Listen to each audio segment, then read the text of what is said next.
Magtatagumpay tayo kasama ng krus ni Jesus. Ako po si Father Fiel Pareha at ito po ang ating segment, ang Daily Devotion, na kung saan tayo po ay magdarasal, magbabasa at magninilay kasama ng salita ng Diyos sa buong taon. Manalangin tayo. Sa ngalan ng Ama, ng Anak at ng Espiritu Santo. Amen. Halina, banal na Espiritu, liwanagan mo ang aming puso at isip nang maunawaan at may sa buhay namin ang iyong salita. Amen. Our Bible passage for today is from the letter of St. Paul to the Philippians, chapter 2, verses 6 to 11, and I read it for you. Who, though he was in the form of God, did not regard equality with God as something to be exploited, but emptied himself, taking the form of a slave, being born in human likeness, and being found in human form. He humbled himself and became obedient to the point of death, even death on a cross.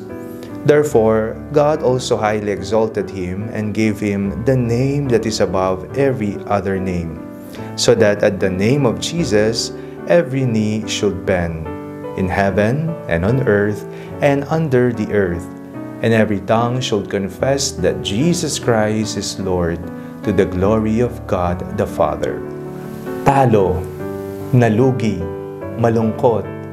Ito yung mga natural na karanasan na ating nararanasan sa ating buhay. Ito yung nagbibigay sa atin ng pagkadismaya sa buhay, kawalan ng pag-asa at kalungkutan. Ngunit sa Panginoon, hindi tayo matatalo. Tayo ay magtatagumpay. Sa araw pong ito, ipinagdiriwang po natin ang kapistahan ng tagumpay ng krus.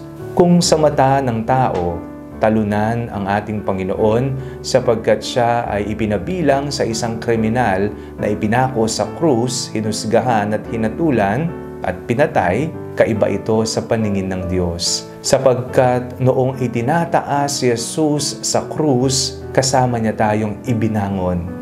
Kasama niya tayong nagtagumpay. Tayo ay idinala ni Jesus sa kaligtasan. Tayo ay idinala ni Jesus sa pagkapanalo sa kalangitan.